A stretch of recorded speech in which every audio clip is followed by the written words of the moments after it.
Hey everybody, Bob Chick back with TLR, and look who's with us. It wouldn't be an Olympia without the best of the best in our midst. Back on the last rep, Peter McGuff. How are you, my friend? I'm fine, Bob. It's great to be here. Really looking forward to previewing the contest, the Mr. Olympia. Well, we sure got a good one on our hands, Peter, and unfortunately, if people don't know by now, unfortunately, you're unable to attend the event, and obviously we were, I'm sure you're as disappointed as anybody. But man, we were really looking forward to having you there, Peter, and seeing this live. So. Yeah, I've got an ear infection that just cropped up, and I can't get on a plane. So, the only person happy about it is Phil Heath, because obviously he won't have fierce competition this year around. Yeah, well, he was telling me about that, but well, listen, we'll obviously do the best we can without you there, and obviously we'll be thinking of you. However, we do have a preview now, and of course, I know you'll be active all weekend long from your home office there in Fort Myers, Florida, of course, Peter. Well, listen, what can we say? It's the 52nd Olympia. We've got storyline after storyline, the best of the best, obviously there. Levrone back in the mix, Phil Heath going for 6, Flex Lewis going for 5. So there's a whole bunch of returning champs and a lot on the line here, Peter. Yeah, and obviously the story of the year has been Kevin Levrone. Here's a guy coming back at 51 after 13 years out. We've seen pictures. Sometimes it's been difficult to figure out, how far ahead he is or whatever. But the suspense will build, actually, because I hear that they're going to have him on second to last on the night, prejudging. He'll That's come correct. out just before Phil, and he's going to get ready in a different area, so there'll be no Oh, boy. shots cropping up from backstage until he actually walks out on stage there. So we're all waiting to see it. It could be the bodybuilding story of the decade. It could be a bust. We just don't know at this stage. Well, that's interesting because I would think Kevin would want to kind of be out there with the guys, and I mean, talking about the backstage area, the pump-up area. As you know, you've been backstage many times at the Orleans. It's a very spacious area. There's a lot of room for the guys. Lots of pump-up equipment, and it's pretty much a gym that they assemble there. I would think he'd want to be kind of a part of what's going on. I mean, let's face it, he's probably not coming back this way again, even if he goes on circuit, as he has kind of changed his mind a little bit last time we had him on here, which I applaud. I think he should hit a couple of shows. I think this is a long way to come to just do a show, be at the Olympia. But I would think he'd want to be a part of what's happening there. Well, yeah, given Kevin's personality, he's very much a people's person. I mean, back in the day when he was competing, all the other guys would be lying down, sitting down. Sure. He'd be doing the rounds, talking to him. Yeah. You've seen him yourself. Part of that was his psyching out, saying, "Look at me, I'm full of energy." And he would say something to Sure. somebody like, "Is that tricep all right now?" That was part of his gamesmanship. So, although that's the plan for him, whether he'll go along with it or not, we'll have to wait and see. Well, I think even if he starts out like that, I agree with you. I think Kevin's got the kind of personality. He's got to get out there. He's got to be loose. And I don't know. It would make me more nervous if I was locked up in the back somewhere else. I don't see nobody. I just come out. But we'll see. I mean, I think you got to get him out there for some pictures. I think you got to get him out there pumping up and, shake some of the cobwebs off. Listen, it's been 13 years, Peter.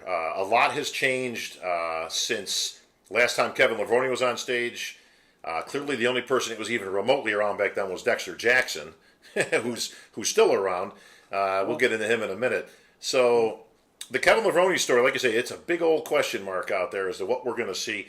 What's your gut instinct? Do we see a revival of 1996? Do we see a decent Kevin but not as good? Or do we see a guy who you say, all right, I like that we saw him, but it ain't happening? Yeah, I don't think we're going to see a best ever Kevin. That'd be too much. If he does it, that'll be absolutely sensational.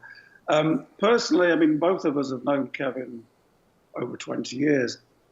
Personally, I don't want to see him embarrassed, and I don't think he will be. I think if he comes on there and puts on a good show, and if there's a top 10 place there, if he gets into that, that will be a tremendous accomplishment. I just don't want to see him embarrassed, and I don't think he will be. But it's too much to hope for that he would. If he gets in the top 6, that will be remarkable. But I see him sort of 8th, 9th, 10th, something like that. Even that would be remarkable, given this lineup, which we'll go down in a moment. Even to get to that, even to get to 10th. Now, listen, top 10 in the world of anything should be applauded. A guy coming back at his age, 13 years removed, even more incredible. But I can give you 10 names right now that are going to be pretty difficult for him to stand there with. We all know the top guys. You got Phil, you got Dexter, you got Big Ramy, you got Sean Roden. I mean, there's 4 right there. Now you get into kind of your, I don't know what I'll call your second tier, for lack of better. And you got, you got Dallas McCarver, you got Cedric McMillan, you got Victor Martinez, you got, and Ruli Winkler. Yeah. I mean, so there's another, I mean, that right there, I mean, that would be an accomplishment. And then I haven't even mentioned like a William Bonac, Nathan Diasha, Josh Lenarowicz, the new kid. I tell you what, man, it is loaded up. If he can do that, I think it would be tremendous. But I don't want to get caught up too much on the Kevin story because I want to rewind a little bit, Peter. Before we get backstage, before we come out for the prejudging, before we do all that, we've got the press conference. Now, this is not your mother's press conference. Not that your mother ever had one. But as you all know, Peter, we've changed this up considerably over the years. And this is not what Kevin's used to. Last time Kevin was in a press conference, I think they still had the suits going on, and Wayne was up there, and there was a whole bunch of nothing going on. It's very confrontational. It's very back and forth. Nobody's shy out there, especially Phil. How do you think Kevin's going to react to the press conference? Well, you know him. He's Mr. Personality. It will be, obviously. It used to be just people trolling up to a microphone and asking how I get ready for a contest, which is not relevant to who's going to win Olympia. But he'll have some fun with it. I don't think he's, look at the guy. He's done what? He's won 20-odd contests, competed in 70. This is not new to him, and Olympia is not new to him. So he won't be overawed, even given these circumstances. He won't be nervous. I think he'll be loose and friendly. I think he'll say some funny things, maybe some outrageous things. So I think he'll deal with it well. And he's good at repartee. One thing I'd like to just go back on, when you're reeling off those names of 10 people who could maybe finish ahead of him, I agree with you totally if they're in shape. But the last few years, we've always looked at the lineup and said, wow, this is the greatest lineup ever. And then when they come on, maybe only 4 or 5 are really, really in shape. I bet Kevin is in shape. He might not have the muscle, but he'll get conditioned, I'm sure of that. So that'll be to his advantage. But yeah, I think he'll deal with the press conference pretty well. Also to Kevin's advantage is the fact that 3 of the perennial top 10 and certainly the perennial top 5 not in the show. And that would be, of course, Branch Warren, Dennis Wolf, and Kai Green not in the show this year. Those are 3 guys that could catapult him into the top 10. And certainly nobody else in the top 6 is sweating that these guys ain't there. Yeah, that's correct. It's like they'll be thinking, well, there's a couple of notches. They don't think, oh, it's a shame Kai's not in it. It's like, well, I can move up a notch now. That's the competitive nature of the whole thing. Well, and as you remember, Dexter from the last 2 years now saying, look, I don't care if Kai sits out. Matter of fact, I'll tell him to sit out every year. I'll be more than happy to cash those checks. And speaking of which, not too far behind Kevin is Dexter Jackson. This is just a remarkable story, Peter. Dexter Jackson continues to impress. He continues to get better. I saw a guest posing of him a week or 2 ago. Absolutely phenomenal. I got him challenging for the top spot again. I do believe Phil obviously will retain. I think he's going to be better than ever. We'll get into that in a second. But you can't discount Dexter, the only other guy on that stage to have won that Olympia. Yeah, I mean, Dexter is, I saw those shots as well. And I'm thinking his best ever. Yeah. That's how good he looked. And, it's like Phil holds the championship, done it 5 times now. And it's usually the case that you beat the champion by playing his game. The nearest one to him in that is Dexter, the completeness, the the detail that is the fullness. He's the closest to Phil in that sense, the physique priority. And I think I see him as second, yeah. Or, if Phil screws up, he could even reclaim the title. That would be the hell of a story after 8 years returning to the Olympia stage and winning. Speaking of Phil screwing up, or not, I got to be honest, I don't see Phil doing that this year. I think his attention, I think he's laser focused. Not that he always isn't, but, I think even more so. I think he's got a point to prove this year, and it's beyond just getting number 6, of course, which puts him into some pretty elite waters, obviously, with the likes of Dorian Yates. However, I think Phil has to prove something to himself and to the fans that he can come out. Now, traditionally, Peter, as we've noted, Phil does not come out firing with both barrels on Friday. He usually has to kind of get better on Saturday, and it always seems like he's either on the edge or coming from behind even or whatever, and he's managed to do this 5 times. But that well is eventually going to run dry. Does Phil Heath need to come out with both barrels blasting on Friday night this year? Well, I had a conversation with him at the weekend, and to put you fully in the picture, there's been 2 or 3 Olympias where before the Olympia he's told me certain things that were not to his advantage. Mm-hmm. So he'd be honest with me, I'm sure. He says he's going to beat his all-time best. He's going to prove a point, and he used the word. He said to me, "It's a shame you're not going to be there to watch me destroy the opposition." So right. Fired up, and I believe that he's going to deliver. The gift will be delivered this year. I agree completely. I think we may see the best Phil Heath we've seen since 11 and 12. I don't think he cares less who's there and who's not there, I should say. Yeah. I think he knows that at his best that these guys probably can't beat him. As he's proven 5 times over. So it's not like he would be out of character to think that. I mean, he should absolutely think that as the champ. If Phil Heath shows up at 100% and Dexter shows up at 100%, even the best Dexter Jackson of all time, I don't think he's got enough firepower to beat Phil. No, as I said before, Dexter's the closest to him, but he doesn't have nobody has that crazy detail that Phil's got, apart from possibly David Henry in the 2-on-2s, but he's a bit shallow in the legs. But he's got that back detail with all the crazy stuff going on. So, yeah, Phil at his best is I think, pretty much unbeatable. Well, Peter, I had Ronnie Coleman on just this past week giving his insights into the Olympia, and nobody better than an 8-time Olympian. He has literally walked the walk many times over.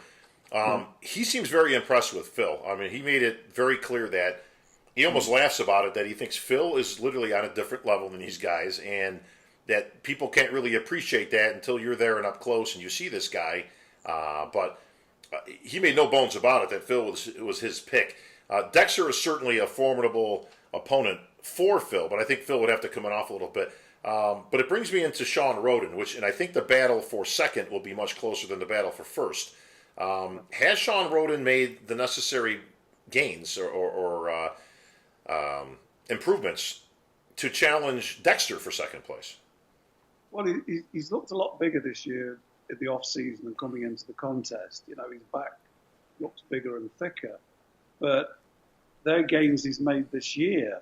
And unfortunately, when you start dieting down, the gains you made last are the first to go, aren't they? So we'll see whether that improved back comes through when he's, fully depleted and ready for the contest. But he's got a tremendous physique. I mean, when he first walks out, it's just art. It's just like a sculpture, that you would. It's perfect. Everything's there. The narrow waist and hips, the thighs flaring out. The whole shape of the guy looks tremendous. Does he sort of explode when he starts posing? I'm not so sure. Well, I think what hurts Roden the most, I think he can hang decently from the front, and I say that because Sean Roden's arms are not his best point.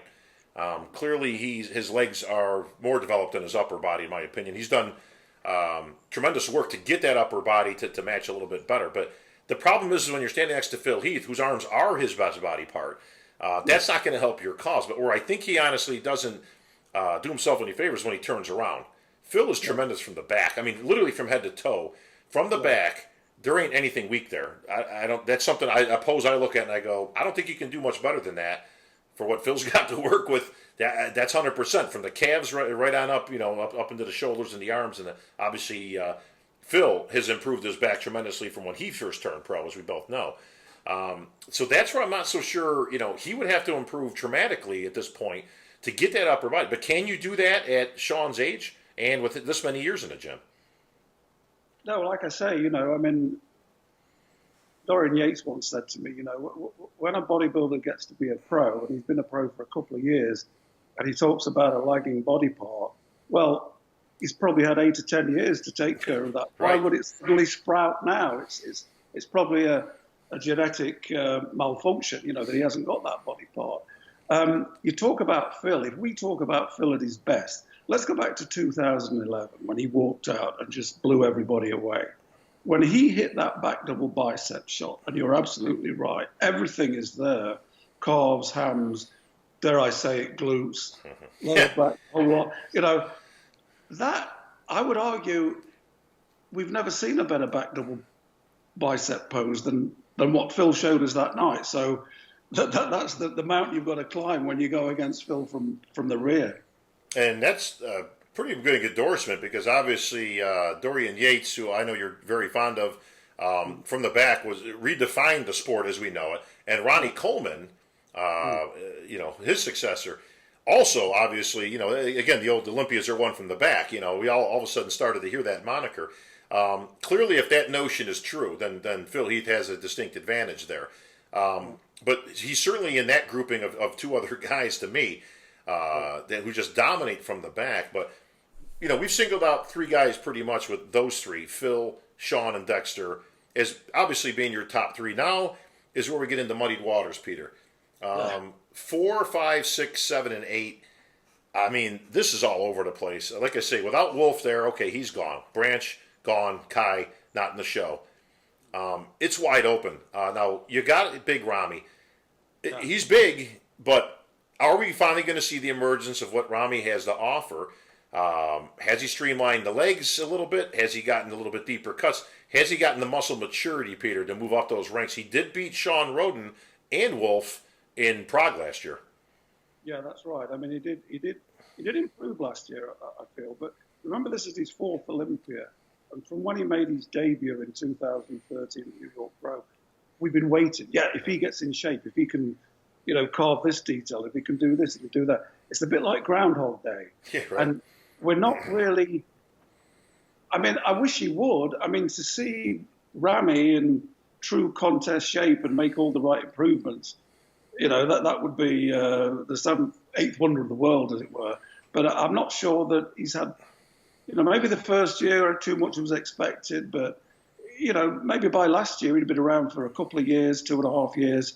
Maybe that he could have made those improvements. He's now under a new coach. We'll see what happens.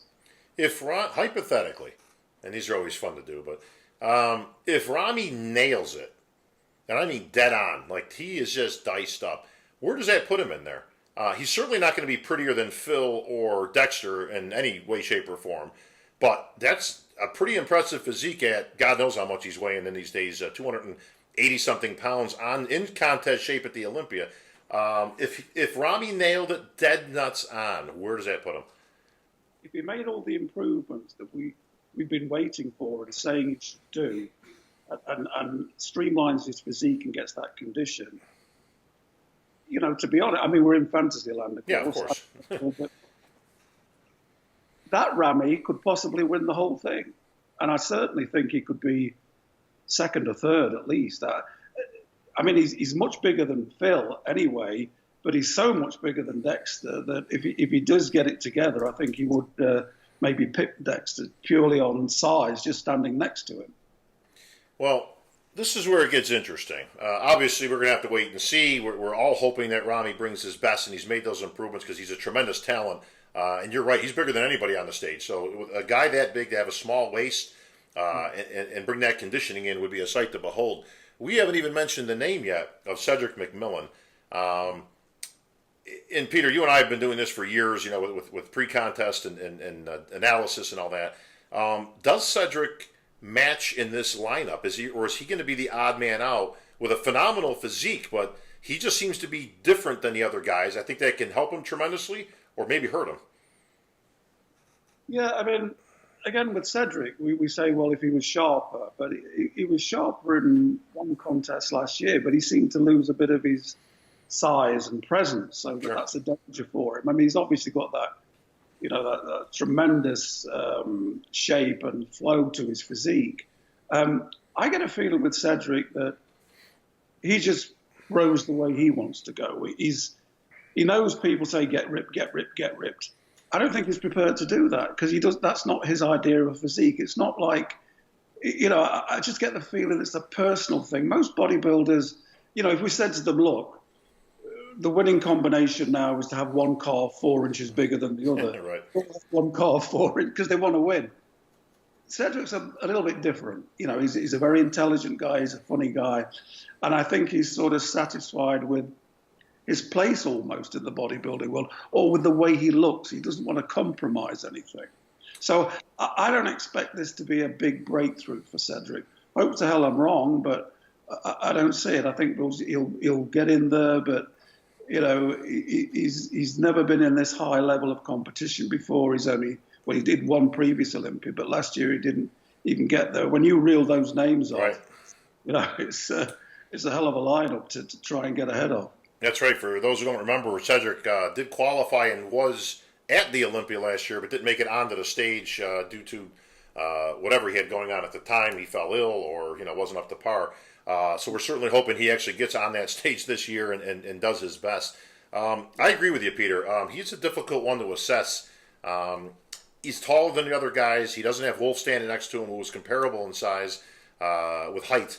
That would have helped him a little bit. Like I say, he's a little bit of the odd man out in this lineup because you got the other guy, Ruli Winkler, that's going to be standing next to him. Now, Ruli has looked like he's made some progress this year. It looks like he's put on more muscle, which I'm not so sure he actually really needed. But, man, he's thick. He's really thick. He's one of the few guys, Peter, that I can honestly say I think that his presentation actually does take away from his ultimate placing, that he needs to learn how to control the muscles better and the art of display. If you can't display the physique, can't expect the judges to put you up very high. That's correct. I mean, he burst onto the scene several years ago, didn't he? And it looked like, here we go. He won the New York Pro, and he's good. Then he had 2 or 3 years where he was in and out and didn't progress. But this year, second to Dexter twice in South Africa and New York, really improved. Fuller, got rid of any midsection problems, maybe the best arms on the current scene anyway. And it looks, he came in hard. Sometimes he looks a bit watery, and he didn't look like that in South Africa. So I see him as a top 6 guy who could really shake a few feathers if he nails it. All right, Justin Compton and Dallas McCarver, 2 guys I think. Dallas, I think, and I've said this many times, I thought should have been higher, maybe 3 spots, maybe even 4 spots last year. I could have literally had him up there. But he's made dramatic improvement over last year. Very impressive this year in qualifying for the Olympia. If he can just dial that in another 10%, I think he might be knocking on the door of a top 6. Justin Compton also into that mix. Again, a tremendous physique. Justin Compton's physique reminded me a lot of Phil Heath when he first turned pro. Now, he's going to have to refine and get that back up there just like Phil did. Has he made that progress, Peter? And might we possibly see Compton fighting for that top 6? I think so. I mean, he had he was great in Orlando in 2014. Then 2 Arnolds, he didn't get it together. We had the midsection problems, but he looks like he's bounced back now. You look at Dallas, Justin, Nathan Diasha would be another one. Nathan's 30, Dallas is 25, Justin is 28. These are probably the only 3 guys, maybe William Bonac, who are still improving, who still have room to improve, who seem to maybe be the future. I mean, Justin, I think, will be very, very competitive. I think he'll get it together. I see him challenging for a top 6 spot. We talk about size. Dallas McCarver just keeps growing. I mean, we've seen some photos this Yeah, week. he's huge. 5 pounds. He's as dry as hell. He's just enormous. And the funny thing about these three I've mentioned, they've all got that same attitude. It's almost an amateur attitude because they're on the way up. It's not like the seasoned pro, well, let the chips fall where they may. They're still hungry, hungry, hungry. And Dallas, they all have a great attitude as well. You know, Dallas is 25. You know, are we looking at future Mr. Olympia? Are we looking at a future Mr. Olympia in Justin when, you know, whenever Phil decides to call it a day? And Nathan is another one to look out for who will improve, who won't be lost for condition, has got this spectacular body parts that just show-stopping when he walks out. Well, Nathan Diasha is certainly one of the new guys on the block, along with Jocelyn Arwitz. These guys are tremendous. Steve Kuklo, who's just got a couple of years on these guys in terms of being a seasoned veteran. Those three guys also, I think, very similar physiques in terms of their conditioning, their muscularity. Boy, this thing is the most low. Bonac, who was my dark horse pick, actually, from last week when we were talking about Olympia. I like Bonac. I really like what he brings, especially up close, man. This guy's got some muscle, and more importantly, Peter, he's got a lot of separation, a lot of detail in that physique. Now, obviously, he's not the tallest guy in the world or the widest. He's a little bit narrow, and obviously, he's on the shorter side. But, man, when you consider some of the names that we're tossing around right now, and think, and this is why I say, you know, back to that Kevin top 10 thing, you start putting these names down there and you keep kind of bumping Kevin down, or these are names that he's going to have to kind of leapfrog over. And that 9th, 10th, 11th spot looks pretty difficult right now. Yeah, if everybody's in shape, it's going to be one hell of a contest. And if you get in the top 10, this is a hell of achievement for anybody. Yeah, William he's got that gnarly look, hasn't he? You know, it's muscle upon muscle. It's just the size and height factor might sort of count against him when he's standing next to some of these, you know, 280 pounders. You know, so I see this being as I think he'll improve. I think he got 8th last year. He was in a similar position to Dallas. Dallas last year was 13th. Should have been, like you said, in the top 10. Then William comes back, gets in the 8th. So he'll be looking to improve on that. He'll do well to improve on that. And I think that in Olympia terms, I mean, this is Justin's first Olympia, Dallas's second, Nathan's first. They're the guys to look out for. I think, you know, all three of them could well be the breakthrough athlete or say, wow, they've thrown the gauntlet down now. Watch out for this guy next year.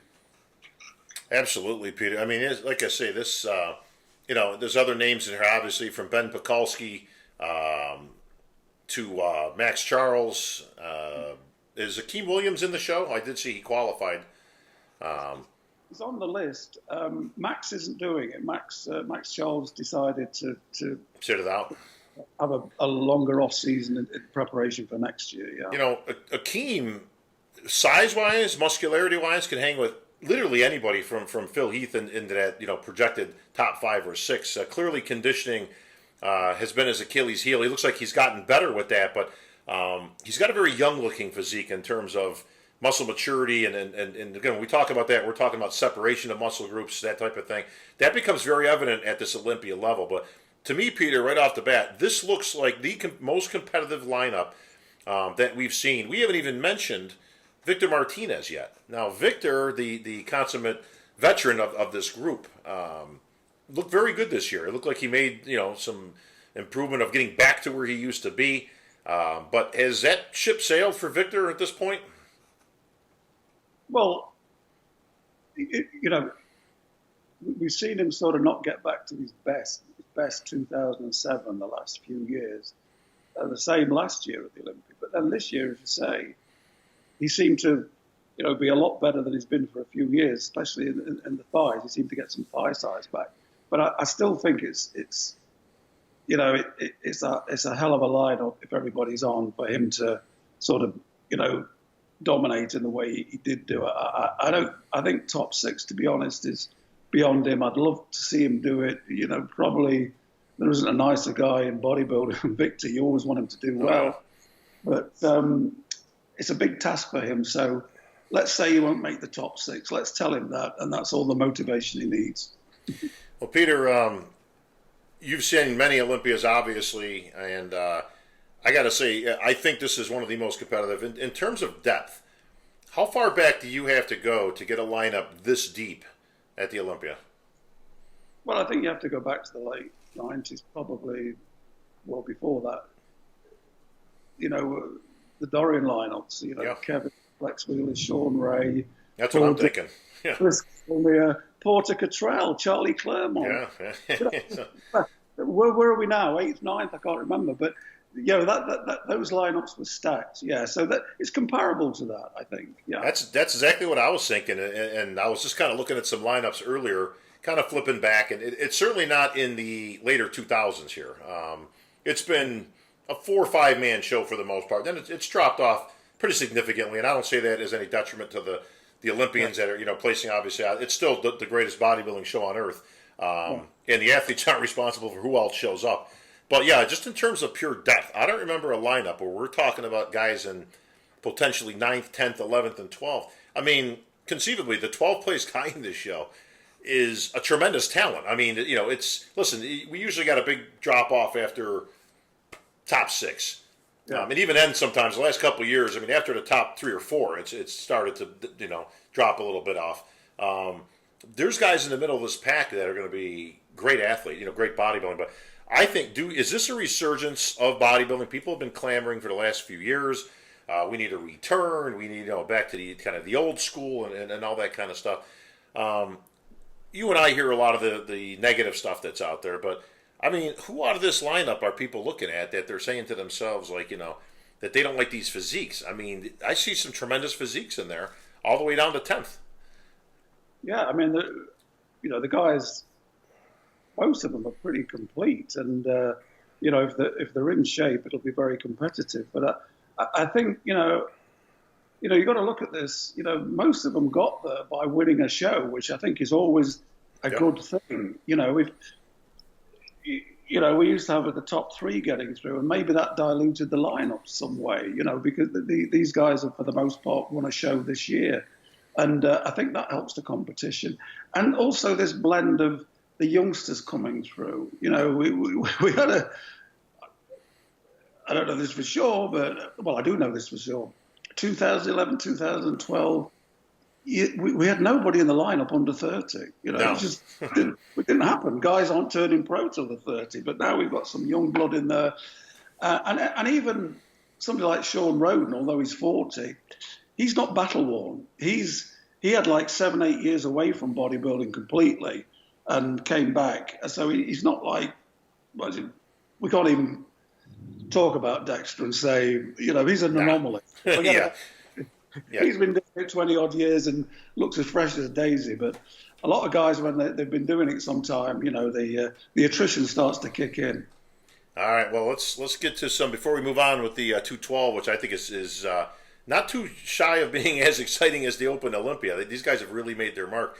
We'll get into a second, but let's get that projected top 5, top 6, Peter. Yeah. Well, Flex is start. Flex No. In the Open. Oh, sorry. I thought we were going to 212. We are, but I've got to get that open first. So like I say, who we seen in the driver's seat, Peter? Does Phil Heath make it number 6? And are there any surprises in there? I think the one that I would expect to crash in there would be Rowley. I could see Rowley getting in there. You can reel off 2 or 3 other names, but there's only 6 places. Yeah, so, right. When you start talking about your top 6, you end up with 10 names. Justin's got a chance of getting in there.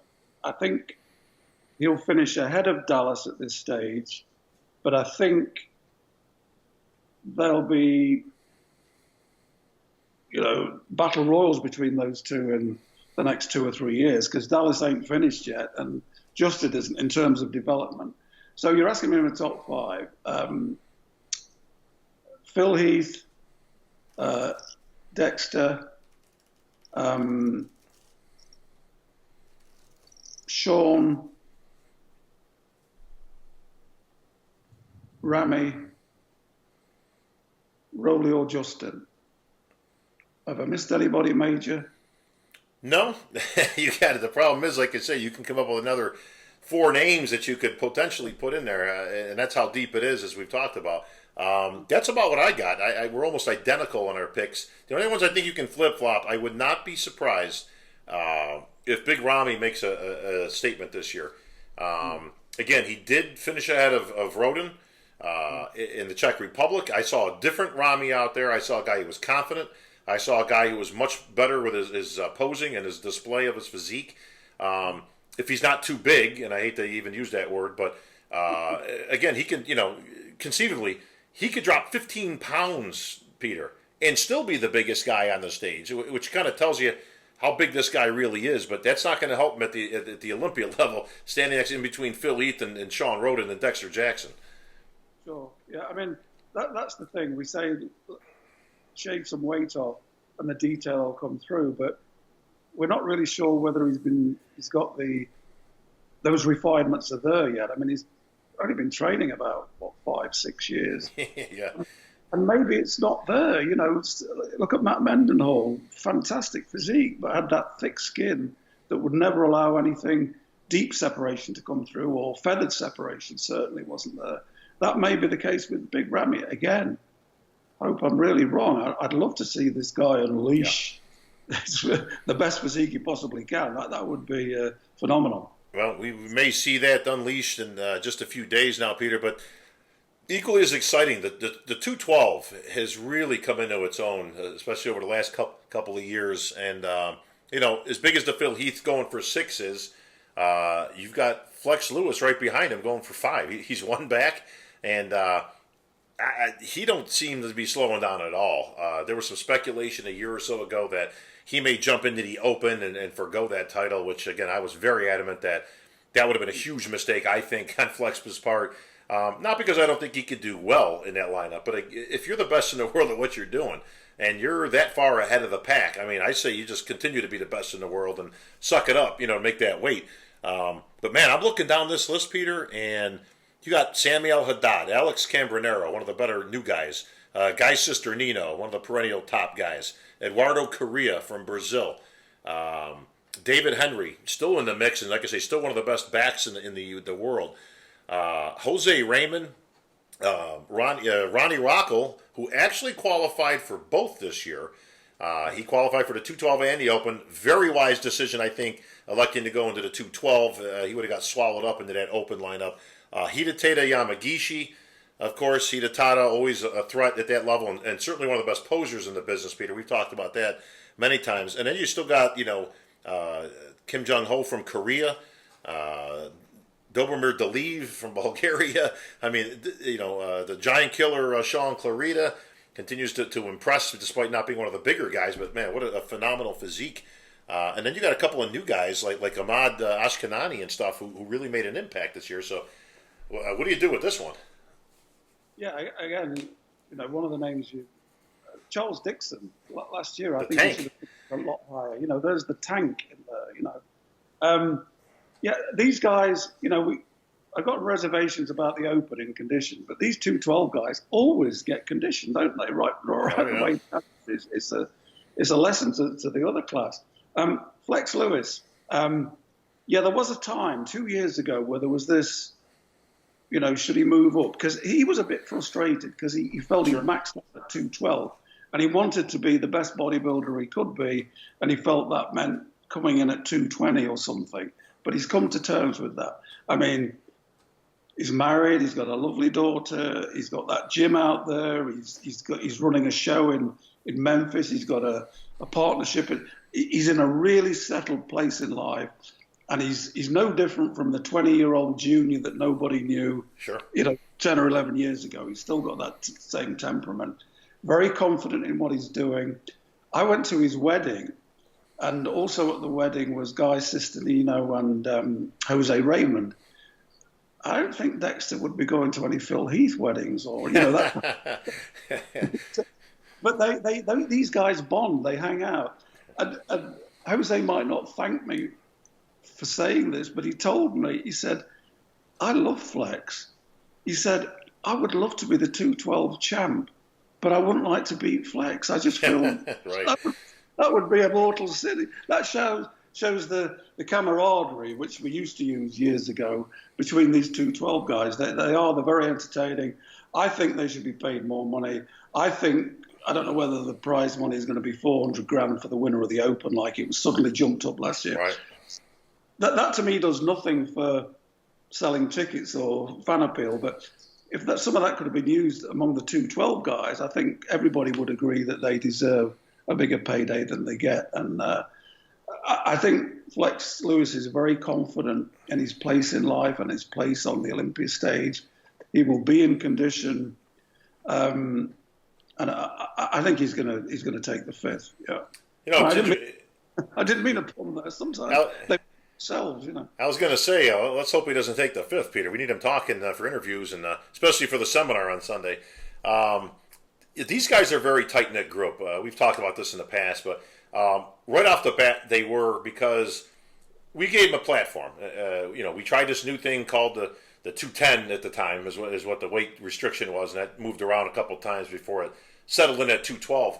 But these guys right off the bat knew that they were doing something special, knew that they had to kind of bring it, and because let me tell you something, it was only maybe a year or two into it where I was catching a little flack for the class, and hey man, what are we doing with this class, and where's it going, and I don't know if it's catching on, and and there was not a lot of serious talk, but there was talk about well, maybe we made a mistake in putting this class in, and that quickly subsided because right on cue, man, these guys started coming out. The physiques were phenomenal. Like I said, they were always in condition, but you could see that the audience was always receptive to the fact that these guys brought it, man. I mean, you see Eduardo Correa out there; he is ripped from head to toe. Same thing. Jose, is a fire plug. The bearded lady, as he calls himself out there. Again, tremendous amount of muscle. Flex Lewis is tremendous. These guys always bring it. Guy Cisternino. You can go down the line. David Henry. So I think these guys earned their place, and I'm with you. I mean, if it was my checkbook, and I'm not making any claim that that it certainly is, but I would have liked to have seen 50 grand go over to those guys. I mean, honestly, I think they deserve it. And but that said, and I'm sure the prize money has gone up this year. I won't know that until I get to Vegas for these guys. But Flex Lewis is almost unbeatable in this class. He was sicker than a dog last year, and I mean, like, I ate something that didn't agree with him or something. He was literally throwing up in the back. We were, I was making goofy announcements to spare some time so we can get out there because they were literally trying to get him out of the barrel in the back and onto the stage. But he hung on to win that title. I mean, you talk about fighting for it. But if you can win under those circumstances, to me, he's as dominant in a 212 as Phil Heath is in the Open. Exactly. And I'm only going to correct you, Bob, because I don't want anybody else to do it. It was 2 years ago when he was really sick. 2 years ago. Yeah. And I was backstage with him, with Neil Hill. And there were people saying, don't let him go on. I mean, when I saw him, I thought, no, he's not going to win. His stomach was protruded. He was this. He was drained. He was almost green. And then he walked out, big smile, stomach gone, toughed it out and won the title. But that's where he comes from. The Welsh are a very tough, blue-collar nation. That's in his blood. He used to play rugby. That's like the NFL without any padding. You're just right. As hard as you can. So yeah, he's made improvements, over the years. He didn't have a great back or a great chest, and he improved. He went away for 18 months, came back, finished second to Kevin English when he perhaps should have won. Then he took over. So again, same with Phil. It's his to lose in a way. If he nails it, then that's 5 championships. Well, other than Tom Jones himself, my friend, Wales's finest export, of course, the rest of the lineup is not a bunch of slouches. I mean, I don't even know where to begin this list. Jose Raymond is always going to be up there. He's just got too much muscle to ignore. Certainly not as pretty as a Flex Lewis, and he doesn't claim to be. He just claims to have a ton of muscle and some great conditioning. And then, like I say, you get into a whole hodgepodge of guys. Sami El-Haddad, we haven't seen in a while. We're going to see him back on stage. Again, a new guy, Alex Cambronero, I think is a tremendous talent. He's going to have a tough time with those guys. I mean, he's got a little bit of seasoning. I think, in the gym that he needs in the next couple of years. But David Henry is a former 202 Olympia champ, and again, that's when we first put the class in place. You can't look past him either. I mean, he just continues to kind of bring that same from the back. I tell you what, he's as good, if not better, than Flex Lewis from the back. It's almost reversed in this case. Yeah. I mean, that back is comparable with Phil Heath in terms of detail and shape. And if he had legs, Flex could be in trouble. But I see Jose moving to second like he was last year. I think at the Arnold, to me, it was more, no disrespect to Hide whatsoever, but it was more that Hide was near his best and Jose wasn't.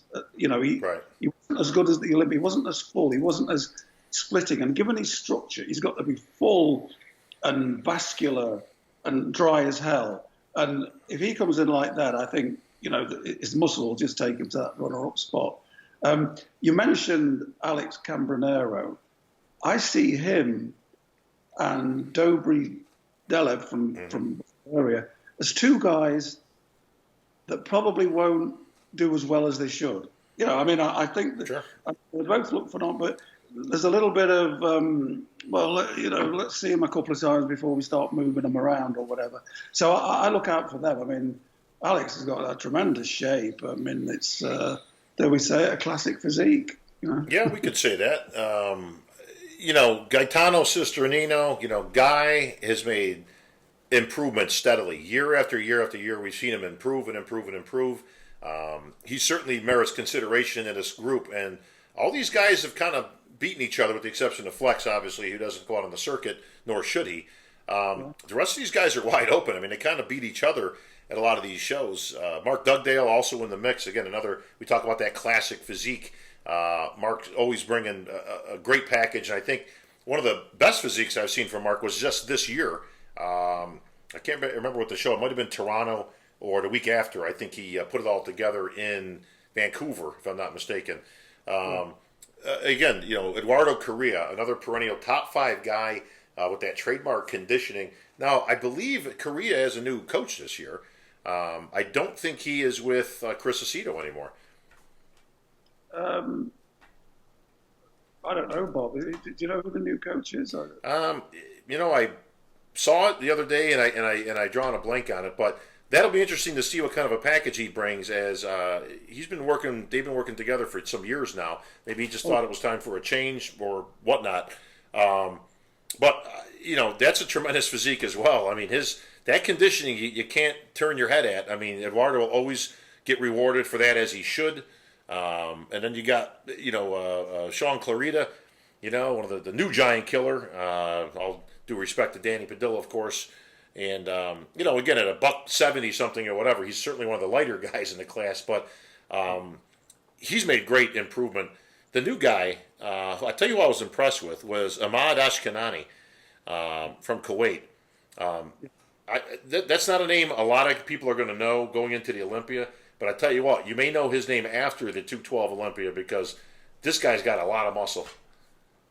Yeah, he's packed with muscle, great back, great good shape for him as well. And he won in Tampa.